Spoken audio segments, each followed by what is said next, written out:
Hello students, my self Murad Ali. और आज से जो है वो हम PCB to MD CAD पर मैं मैट्रिक की लेक्चर सीरीज़ को स्टार्ट करने जा रहा हूँ। भाई जैसे हम इंटर की कर रहे हैं ठीक उसी तरीके से हम जो है वो मैट्रिक की केमिस्ट्री को स्टार्ट करेंगे। और मैट्रिक केमिस्ट्री से रिलेटेड आज जो है वो हमारा फर्स्ट लेक्चर है, चैप्टर नंबर 1 इक्विलिब्रियम।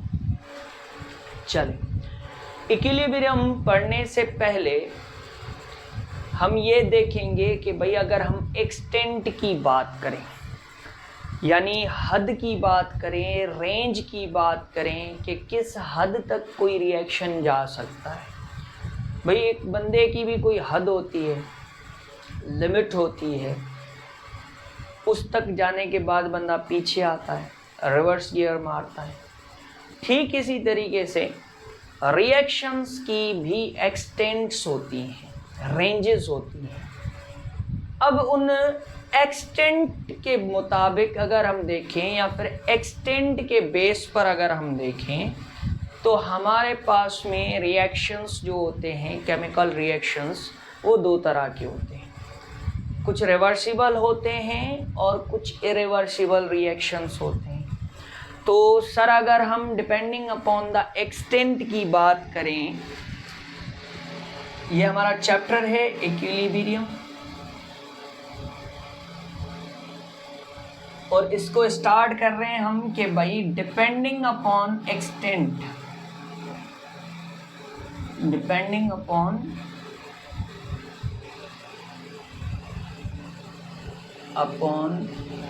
एक्सटेंट।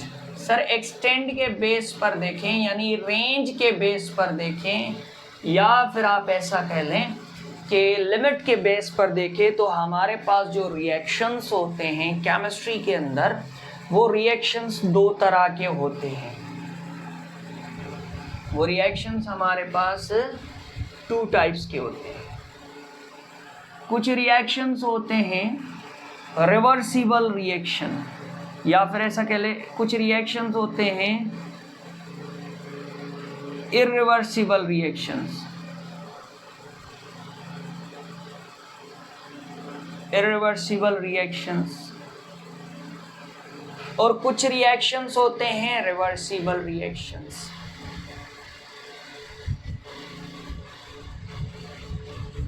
तो सर एक्सटेंड के बेस पर अभी हमें पता चल गया कि अगर रेंज की बात करें तो हमारे पास में दो तरह के रिएक्शंस होते हैं, इरिवर्सिबल एंड रिवर्सिबल।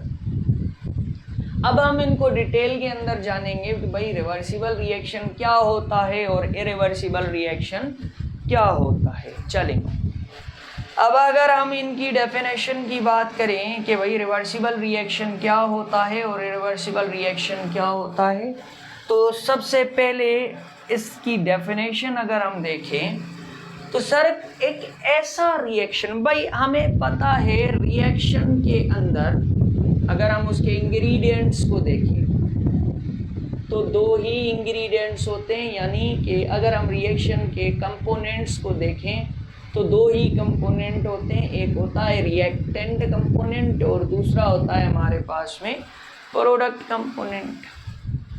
तो सर एक ऐसा रिएक्शन जिसमें रिएक्टेंट आपका कंप्लीटली प्रोडक्ट के अंदर चला जाए, ऐसा क्या सर ऐसे भी रिएक्शन होते हैं जिनमें रिएक्टेंट कंप्लीटली प्रोडक्ट में नहीं जाता? बिल्कुल ऐसा होता है। तो ऐसा रिएक्शन जिसमें रिएक्टेंट कुछ टाइम के बाद कंप्लीटली मुकम्मल जो है वो आपका किस में कन्वर्ट हो जाए, प्रोडक्ट के अंदर कन्वर्ट हो जाए, तो ऐसे रिएक्शंस को कहा जाता है इरिवर्सिबल रिएक्शंस। तो हम इनको लिखेंगे reactions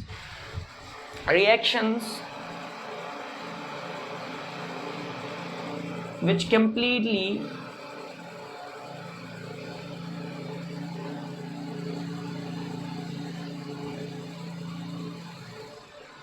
completely converted to product। ऐसे रिएक्शन जिनमें रिएक्टेंट जो है आपका कंप्लीटली प्रोडक्ट में चला जाए तो ऐसे रिएक्शंस को कहा जाता है इरिवर्सिबल रिएक्शन। तो जो इरिवर्सिबल रिएक्शंस में होगा उसके जस्ट अपोजिट आपका जो है वो रिवर्सिबल रिएक्शंस के अंदर होगा। भाई अगर इरिवर्सिबल रिएक्शन में रिएक्टेंट कंप्लीटली प्रोडक्ट में कन्वर्ट हो रहा है तो इसमें सारा का सारा रिएक्टेंट प्रोडक्ट के अंदर कंप्लीट कन्वर्ट नहीं होगा, कुछ ना कुछ रिएक्टेंट लेफ्ट ओवर होगा, बचा हुआ होगा, ऐसा कह सकते हैं। तो हम क्या कहेंगे भाई, एक ऐसा रिएक्शन in which some, या फिर कह ले reaction in which reactant do not completely convert to product। एक ऐसा रिएक्शन जिसके अंदर आपका जो रिएक्टेंट है वो मुकम्मल तौर पे प्रोडक्ट के अंदर कंप्लीट कन्वर्ट ना हो, कुछ ना कुछ रिएक्टेंट पहले बच जाए, तो उसको कहते हैं रिवर्सिबल रिएक्शन। यानी अगर आपका रिएक्टेंट कंप्लीटली कन्वर्ट हो रहा है प्रोडक्ट के अंदर तो आपका इरिवर्सिबल रिएक्शन है। अगर रिएक्टेंट कंप्लीटली प्रोडक्ट के अंदर कन्वर्ट नहीं हो रहा तो आपका रिएक्शन जो होगा वो इरिवर्सिबल। या फिर ऐसा कह ले भाई, अगर रिएक्टेंट प्रोडक्ट में कन्वर्ट हो गया, जनरली बात करते हैं, अगर कोई ऐसा रिएक्शन है जिसमें रिएक्टेंट प्रोडक्ट में कन्वर्ट हो चुका है, आपने जो रिएक्टेंट दिया वो प्रोडक्ट में जा चुका, तो इसका मतलब रिएक्शन स्टॉप हो गया या रिएक्शन चलता रहेगा? सर रिएक्शन चले रहने के लिए ज़रूरी है कि रिएक्टेंट हो, क्योंकि रिएक्टेंट होगा जब भी वो प्रोडक्ट में कन्वर्ट होगा, जब भी रिएक्शन कंटिन्यू होगा। अदरवाइज रिएक्शन कहते किसे भाई, रिएक्टेंट प्रोडक्ट में जाए। तो अगर रिएक्टेंट ही नहीं है तो प्रोडक्ट कहाँ से बनेगी? और अगर प्रोडक्ट नहीं बनेगी तो हम क्या कहेंगे कि भाई रिएक्शन हमारा क्या हो चुका है, स्टॉप हो चुका है। तो हम ये कहते हैं कि भाई इसमें रिएक्टेंट कंप्लीटली प्रोडक्ट में चला जाता है तो इसका मतलब रिएक्शन भी क्या हो जाता है, स्टॉप हो जाता है, रिएक्शन भी कंप्लीट हो जाता है। तो हम कह सकते हैं रिएक्शन गोज टू कंप्लीशन। ये एक ऐसा रिएक्शन होता है जो मुकम्मल हो जाता है कुछ टाइम के बाद, यानी इसमें मौजूद रिएक्टेंट प्रोडक्ट में कन्वर्ट हो जाता है, पीछे कुछ भी नहीं बचता, रिएक्शन स्टॉप हो जाता है, ख़त्म हो जाता है रिएक्शन। अगर हम इसकी बात करें, सर इसमें कुछ ना कुछ रिएक्टेंट बचा रहता है। अब जब रिएक्टेंट हमेशा बचा रहेगा तो रिएक्शन चलता रहेगा। मतलब भाई रिएक्शन क्या होता है, रिएक्टेंट का प्रोडक्ट में जाना, ये रिएक्शन कहलाता है। अब कुछ ना कुछ रिएक्शन आपके पास एवरी टाइम बचा रहता है इसमें, तो वो कन्वर्ट होता रहेगा प्रोडक्ट के अंदर। तो इस कंडीशन में हम कहेंगे कि ये कैसा, इसको किसी और कॉन्सेप्ट से भी पढ़ेंगे, इस पॉइंट को हम एक और कॉन्सेप्ट से भी पढ़ेंगे कि reaction never goes to completion.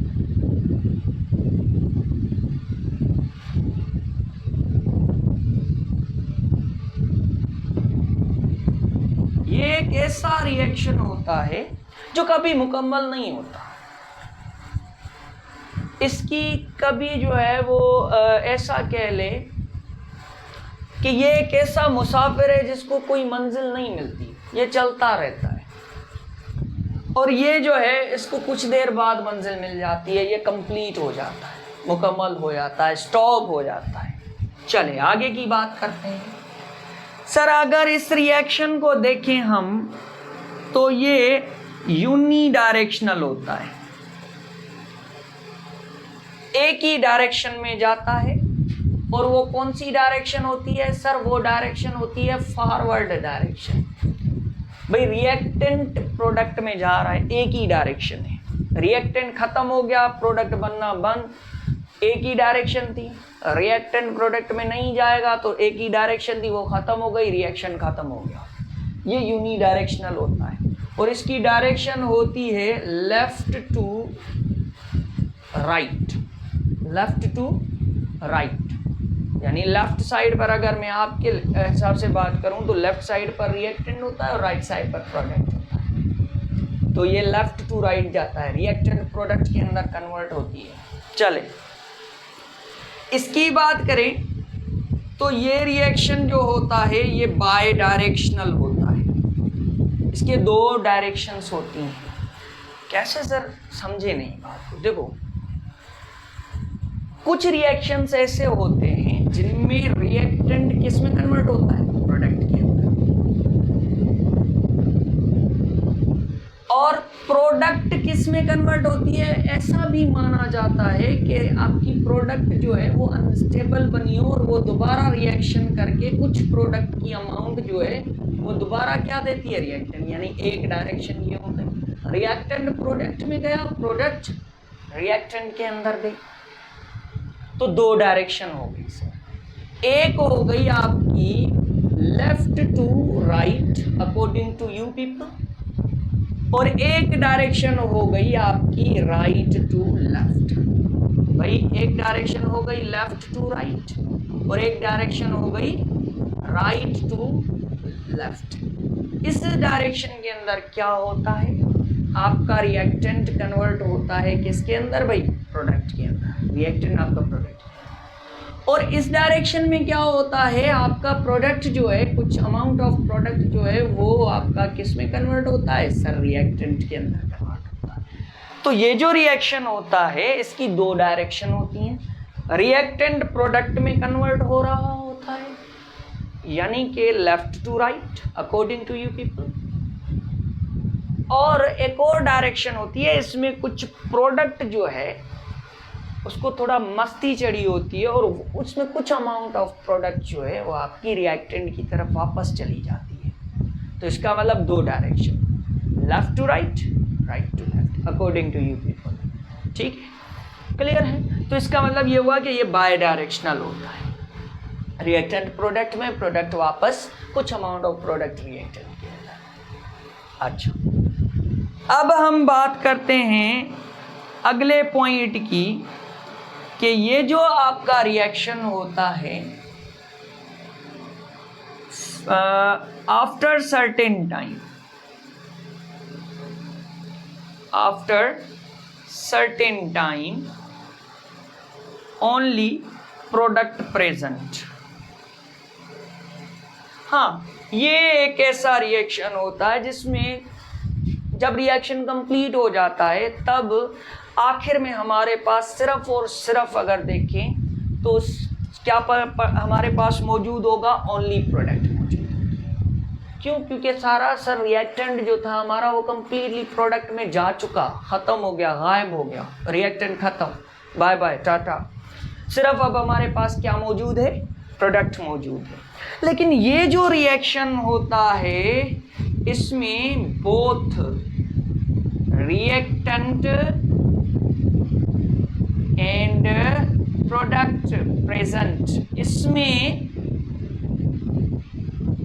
Certain amounts product की और सर्टेन अमाउंट रिएक्टेंट की मौजूद होती है।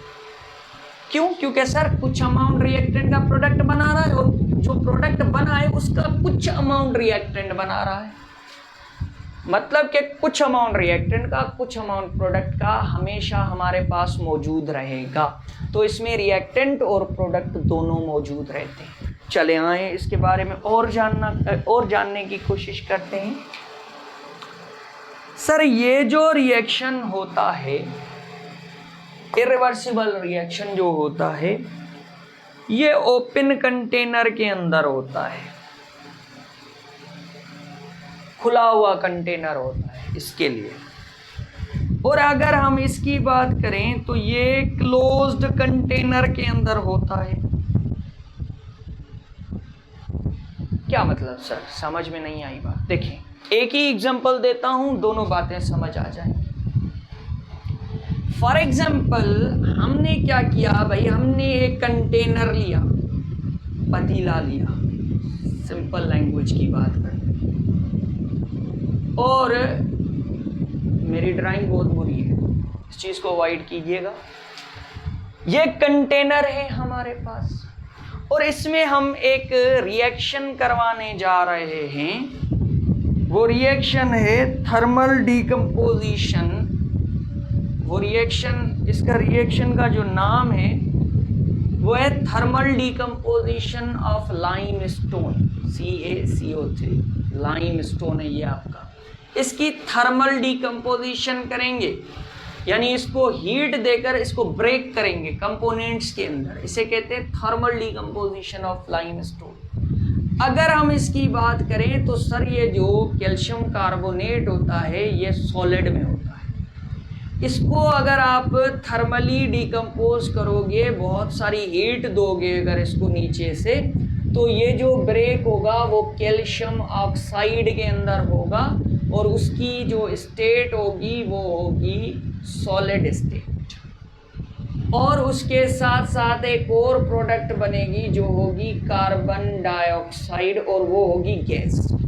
तो सर अगर हम कोई कंटेनर लेते हैं और उसके अंदर लाइम स्टोन को रखकर नीचे से हीट करते हैं तो हमें दो चीज़ें मिलेंगी, एक कैल्शियम ऑक्साइड जो कि सॉलिड होगा और एक मिलेगी कार्बन डाइऑक्साइड जो कि गैस होगी। सर दो प्रोडक्ट हो गए। फॉर इंस्टेंस सर इस रिएक्शन में क्या होता है, जब कैल्शियम कार्बोनेट जो है वो सारा का सारा डिकम्पोज हो जाता है कैल्शियम ऑक्साइड और कार्बन डाइऑक्साइड में, यहाँ पर एक और रिएक्शन डेवलप होता है कि कैल्शियम ऑक्साइड कार्बन डाइऑक्साइड से मिलता है और दोबारा क्या बना देता है भाई, प्रोडक्ट बना देता है। क्यों? क्योंकि ये किस चीज़ से बने हैं, ये इससे बने हैं, तो ये वापस अगर मिलेंगे तो हमें ये चीज़ मिलेगी। और इनमें वाकई ही प्रॉपर्टी होती है, वाकई एक पावर होता है, एक कैले शक्ति होती है कि ये वापस आ सकते हैं। तो आ गए वापस, कैल्शियम कार्बोनेट बन गया। तो अब ये रिएक्शन है रिवर्सिबल। लेकिन यहाँ पर एक मसला है, अगर आपने इस कंटेनर का ढक्कन बंद रखा है, अगर इस कंटेनर को आपने क्लोज रखा है, तो ही ये कंडीशन होगी, तो ही ये रिएक्शन वापस आएगा और रिवर्सिबल कहलाएगा। अदरवाइज ये रिएक्शन जो है वो रिवर्सिबल नहीं कहलाएगा, इसमें प्रोडक्ट वापस रिएक्टेंट में नहीं आएगी। रीज़न बता रहा हूँ, गौर से सुनिएगा। फॉर एग्जाम्पल अगर कंटेनर क्लोज नहीं है, खुला हुआ है, तो ये जो हमारे पास बनी है ये है गैस, और ये गैस जो है वो इस कंटेनर से बाहर चली जाएगी। भाई बाहर चली जाएगी ना, यहाँ कंटेनर के अंदर बैठ के जो है वो इंतज़ार करेगी कैल्शियम ऑक्साइड का, ऑब्वियसली बाहर चली जाएगी। ठीक है, गैस से वो एस्केप हो जाती है। क्लियर भाई? कोल्ड ड्रिंक है, उसका जब ढक्कन आप खोलते हैं तो उसके अंदर जो डिजोल्व्ड गैस होती है वो बैठ के इंतज़ार करती है या फिर निकल जाती है? वो बिल्कुल निकल जाती है। तो ठीक यहाँ पर भी ऐसा ही होगा। अगर कंटेनर ओपन है तो कार्बन डाइऑक्साइड चली गई, अगर कार्बन डाइऑक्साइड चली गई तो कैल्शियम ऑक्साइड जो है आपका प्रेजेंट, ये किससे रिएक्ट करेगा? कार्बन डाइऑक्साइड कहाँ अवेलेबल है इसके लिए कि ये वापस प्रोडक्ट बना, रिएक्टेंट बनाए कैल्शियम कार्बोनेट। क्यों? क्योंकि कैल्शियम कार्बोनेट वापस बनाने के लिए इसको कार्बन डाइऑक्साइड चाहिए रिएक्शन के लिए। वो तो चली गई, वो तो एस्केप हो गई, तो अब ये रिएक्शन वापस नहीं आ सकता। तब ये रिएक्शन क्या है? इरिवर्सिबल। क्योंकि अब इस रिएक्शन की एक ही डायरेक्शन है सर, सिर्फ प्रोडक्ट बनाएगा, कार्बन डाइऑक्साइड बनती जाएगी, उड़ती जाएगी फॉरवर्ड डायरेक्शन, वापस नहीं आएगा। अगर कंटेनर क्लोज है तो आपकी डायरेक्शन इस रिएक्शन की बैकवर्ड होगी, क्योंकि जब ये कंटेनर क्लोज होगा तो ये जो कार्बन डाइऑक्साइड गैस है आपकी, ये वहीं कंटेनर के अंदर मौजूद रहेगी, इसके लिए अवेलेबल रहेगी, ताकि ये इसके साथ रिएक्ट कर सके। तो समझ आई बात कि इसके लिए क्लोज कंटेनर और इसके लिए ओपन कंटेनर क्यों चाहिए। क्लियर? चलें अब कुछ बातें और डिस्कस करते हैं। इसके लिए ये माना जाता है ऐसा कहते हैं। अच्छा, ये यहाँ पर मैं कुछ पॉइंट्स जो है वो इरेज कर रहा हूँ, इसको स्क्रीनशॉट ले लें या फिर इसको रिकॉर्ड कर लें या कुछ भी कर लें। इसको मैं मिटा रहा हूँ क्योंकि मुझे और भी पॉइंट्स इसके अंदर लिखने हैं। ठीक है, क्लियर है? चलें, अब हम कुछ और पॉइंट्स इसके लिए ऐड करते हैं। वो पॉइंट्स क्या हैं? सर, इसके लिए माना जाता है, ऐसा कहा जाता है कि ये जो रिएक्शन होता है इरिवर्सिबल, इसके अंदर जो प्रोडक्ट होती है, बनने वाली जो प्रोडक्ट होती है, प्रोडक्ट इज स्टेबल। ठीक है, और इसमें जो बनने वाली प्रोडक्ट होती है, प्रोडक्ट इज अनस्टेबल। अला जादू। देखें, कहने का मतलब ये कि सर इसमें जब रिएक्टेंट प्रोडक्ट के अंदर चला जाता है तो इसके प्रोडक्ट जो बनता है, इसकी प्रोडक्ट जो बनती है, इसका कोई इंटरेस्ट नहीं होता वापस दोबारा रिएक्टेंट में आने का। क्यों? क्योंकि ये स्टेबल है। भाई, कोई चीज़ रिएक्ट कब करेगी? जब वो अनस्टेबल होगी। तो इसकी बनने वाली जो प्रोडक्ट होती है वो स्टेबल होती है कि मुझे नहीं जाना वापस रिएक्टेंट में, मैं स्टेबल हूँ, मैं ठीक हूँ बस। जैसे ही अभी हमारे स्टूडेंट्स को अगर यूके या यूएसए का वीज़ा मिल जाए और उनको मौका मिल जाए वहाँ पर स्टेबल होने का और ग्रीन कार्ड भी मिल जाए, तो क्या वो वापस आना चाहेंगे? कभी नहीं आना चाहेंगे। वापस पाकिस्तान कभी नहीं आना चाहेंगे। तो सेम सिचुएशन प्रोडक्ट के साथ है। वो खुद को स्टेबल फील कर रहा है, क्यों वापस रिएक्ट करके रिएक्टेंट में जाएगा? स्टेबल है भाई। रिएक्टेंट ने रिएक्ट क्यों किया था? स्टेबिलिटी के लिए। अनस्टेबल था। अब जब प्रोडक्ट बन गई तो प्रोडक्ट स्टेबल है, वापस नहीं जाएगा। इसमें जो प्रोडक्ट होती है भाई, रिएक्टेंट गया प्रोडक्ट के अंदर, प्रोडक्ट वापस रिएक्टेंट के अंदर आ रहा है। इसका मतलब ये हुआ कि ये जो प्रोडक्ट है आपकी वो अनस्टेबल है। अनस्टेबल है जब ही तो रिएक्ट करके वापस रिएक्टेंट बना रही है। तो ये था आपके पास में रिवर्सिबल और इरिवर्सिबल रिएक्शन और उसकी कुछ कैरेक्टरिस्टिक्स। चलें, अब हम क्या करते हैं, अब मैं इनके कुछ एग्जाम्पल्स लिखवाता हूँ। इनके कुछ एग्जाम्पल्स नोट करें। और एग्जाम्पल्स क्या हैं भाई? इरिवर्सिबल रिएक्शंस के लिए ये कहा जाता है कि मोस्टली आयोनिक होते हैं। मोस्टली, बुक में भी कभी कभार लिखा होता है, मोस्टली ये क्या होते हैं? आयोनिक होते हैं। अब क्या मतलब है आयोनिक का? मोस्टली आयोनिक से क्या मुराद? भाई, आयोनिक रिएक्शंस वो होते हैं जिनमें आयंस प्रोड्यूस हों, या फिर ऐसा कहें कि जिसमें जो रिएक्टेंट स्पीशी हो वो आयोनिक कंपाउंड हो, या फिर जो प्रोडक्ट बने वो आयोनिक हो। तो ऐसे रिएक्शंस को कहेंगे आयोनिक। सर, हमें कैसे पता चले किसी रिएक्शन को देख करके जो बनने वाली प्रोडक्ट है वो आयोनिक है या कोवेलेंट है? इधर मेरी बात सुनिए। जब भी आपके पास ऐसी प्रोडक्ट हो या ऐसा फॉर्मूला हो जिसमें मेटल और नॉन मेटल हो, मेटल और नॉन मेटल हो, तो ऐसी कंडीशन में वो जो एग्जाम्पल, वो जो फार्मूला होगा वो क्या होगा? आयोनिक। फॉर एग्जाम्पल, अगर मैं NaCl की बात करूं तो इसमें जो Na है वो मेटल है और Cl नॉन मेटल है। तो मेटल और नॉन मेटल का कॉम्बिनेशन है, ये आयोनिक है। अगर मैं बात करूं Na2CO3, आयोनिक है, कोवेलेंट है। सर, एक मेटल है बाकी नॉन मेटल है, एक भी मेटल आ गया तो इसका मतलब क्या हो गया? आयोनिक। अब एक बात ध्यान में रखिएगा, एक और एग्जांपल है बेरिलियम क्लोराइड। इसमें बेरियम जो है, सॉरी माय मिस्टेक, बेरिलियम, जो बेरिलियम है वो मेटल है और जो क्लोरीन है वो नॉन मेटल है। मेटल और नॉन मेटल का कॉम्बिनेशन क्या होना चाहिए? आयोनिक।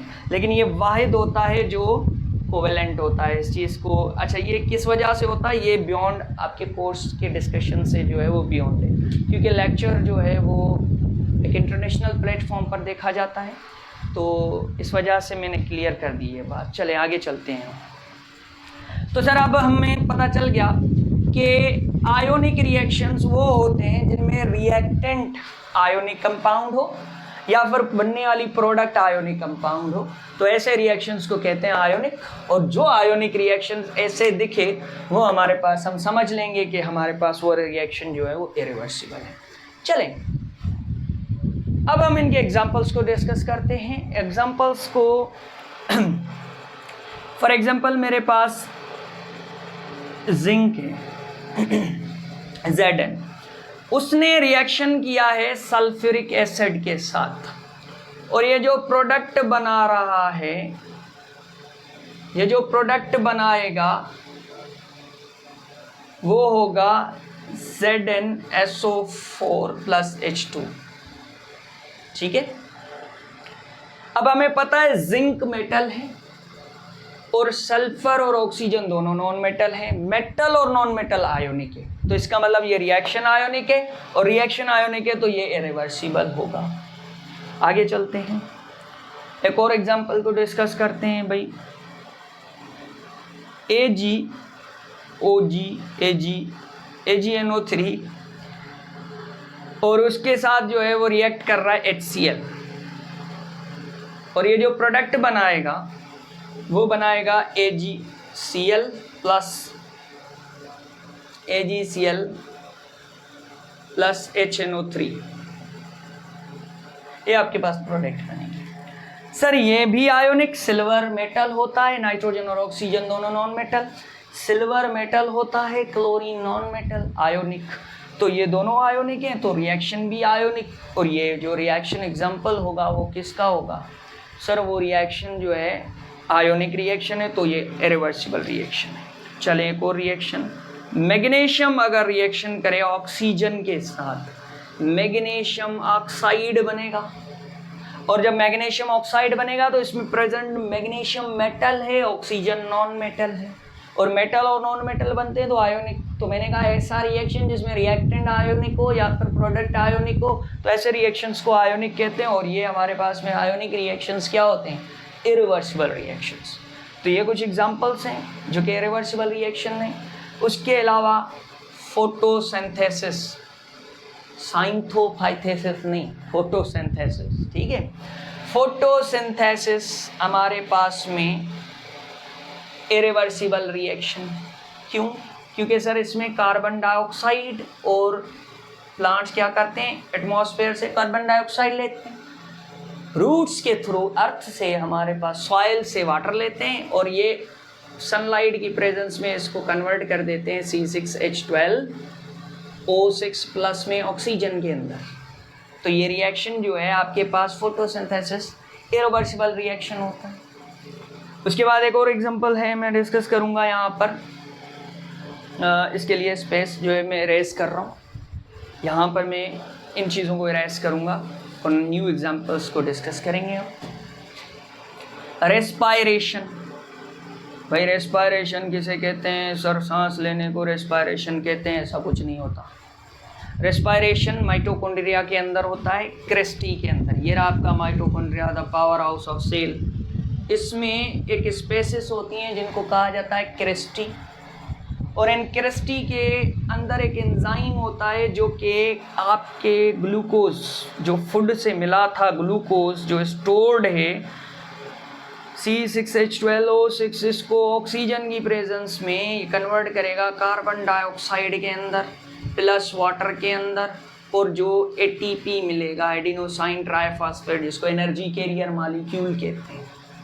तो ये रिएक्शन भी आपका क्या है, ये इरिवर्सिबल रिएक्शन है। क्यों, क्योंकि जितना ग्लूकोज था वो कन्वर्ट हो चुका। अभी आपको ग्लूकोज, कार्बन डाइऑक्साइड और वाटर मिलकर ग्लूकोज नहीं बना सकते, फिर ग्लूकोज के लिए आपको खाना खाना पड़ेगा, क्योंकि ग्लूकोज अगर कार्बन डाइऑक्साइड और वाटर के अंदर कन्वर्ट हो जाए तो ये वापस बैक नहीं जा सकता, तो रिवर्सिबल नहीं। अच्छा, अब आप इस वीडियो को थोड़ा पीछे 1 या 2 मिनट पीछे लेकर जाकर देखें तो जो भी मैंने एग्जांपल्स दिए इरिवर्सिबल रिएक्शंस के, उनमें देखो, उनमें रिएक्टेंट और प्रोडक्ट के बीच में जो मैंने एरो लगाया है वो सिंगल हेडेड एरो है। सर क्या कोई और एरो भी होता है क्या?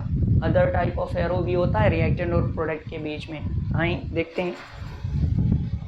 चलिए हम अब डिस्कस करते हैं, ये तो थे रिवर्सिबल रिएक्शन के एग्जांपल। अब जो है वो हम रिएक्शंस के किसके डिस्कस करेंगे? वो जो रिएक्शंस थे वो इरिवर्सिबल के थे। अब हम डिस्कस करेंगे किसके? रिवर्सिबल रिएक्शंस के। तो रिवर्सिबल रिएक्शन में हमारे पास N2, अच्छा यही एक मैं बात क्लियर कर दूं आपको, वो ये कि भाई नाइट्रोजन और हाइड्रोजन, 3 मोल हाइड्रोजन, ये बैलेंस के लिए यूज होता है, इसके लिए परेशान ना हो। इसके लिए भी मैं अगली वीडियो बना दूंगा कि क्वेश्चन में रिएक्टेंट्स के आगे जो ये लगते हैं इनको कहा जाता है कोएफिशिएंट, और ये क्यों लगते हैं। जो बैलेंस केमिकल इक्वेशन करने के लिए 9th में आपने पढ़ी होगी। वरना रिएक्टेंट 2 ये नाइट्रोजन और हाइड्रोजन, ये दोनों मिलकर हमारे पास अमोनिया बनाते हैं और 2 मोल अमोनिया बनता है। फिर अमोनिया क्या करता है? कुछ अमाउंट ऑफ अमोनिया जो है वापस डिकम्पोज होकर किस में चला जाता है? नाइट्रोजन के अंदर और हाइड्रोजन के अंदर। तो ये रिवर्सिबल रिएक्शन है। हाइड्रोजन और आयोडीन मिलकर किस में कन्वर्ट हो जाते हैं? Hydrogen iodide. और उसके कितने मोल? 2 मोल। सर जब हाइड्रोजन आयोडाइड बनता है ना, तो उसमें से थोड़ा सा हाइड्रोजन आयोडाइड दोबारा वापस हाइड्रोजन और आयोडीन में ब्रेक हो जाता है। तो ये रिवर्सिबल रिएक्शन, यानी रिएक्टेंट प्रोडक्ट में, प्रोडक्ट रिएक्टेंट में, 2 झमेले चलते रहते हैं, रिएक्टेंट का प्रोडक्ट में और प्रोडक्ट का रिएक्टेंट में। चले एक एग्जांपल, 2 एग्जांपल। तीसरा एग्जांपल, सर कैल्शियम कार्बोनेट का अगर कंटेनर क्लोज है तो calcium oxide plus carbon dioxide. एक ही एग्जांपल हो गया आपका। चलें 1 मिनट।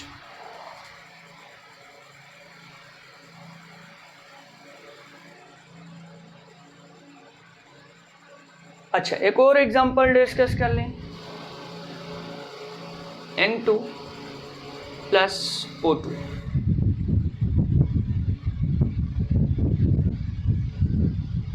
NO, और ये वापस ब्रेक हो जाता है ऑक्सीजन और नाइट्रोजन की तरह। इसके ये 4 एग्जांपल्स याद कर लें, यही रिपीट होंगे तकरीबन। जो भी इसके न्यूमेरिकल्स आएंगे, जो भी क्वेश्चंस होंगे, मोस्टली इससे रिपीट यही रिएक्शंस रिपीट हो रहे होंगे। अच्छा एक और बात देखें, अगर हम इरिवर्सिबल रिएक्शंस की बात कर रहे थे तो उनमें रिएक्टेंट और प्रोडक्ट्स के बीच में एक टाइप का एरो आ रहा था जिसे कहते हैं सिंगल हेडेड एरो। और जो हमारे पास में रिवर्सिबल रिएक्शन है उसमें 2, मतलब एक ऐसे टाइप का एरो आ रहा है जिसके 2 हेड हैं, एक फॉरवर्ड की डायरेक्शन में, एक बैकवर्ड की डायरेक्शन। तो एक और पॉइंट लिख लें आप, वो ये कि इरिवर्सिबल रिएक्शन के अंदर जो एरो यूज़ करते हैं रिएक्टेंट और प्रोडक्ट्स के दरमियान, वो करते हैं सिंगल हेडेड। और जो रिएक्टेंट और प्रोडक्ट के बीच में रिवर्सिबल रिएक्शन होता है तो उसमें जो एरो यूज़ होता है वो डबल हेडेड एरो यूज़ होता है। चलें मिलते हैं अगले लेक्चर में। सी यू, अल्लाह हाफिज़।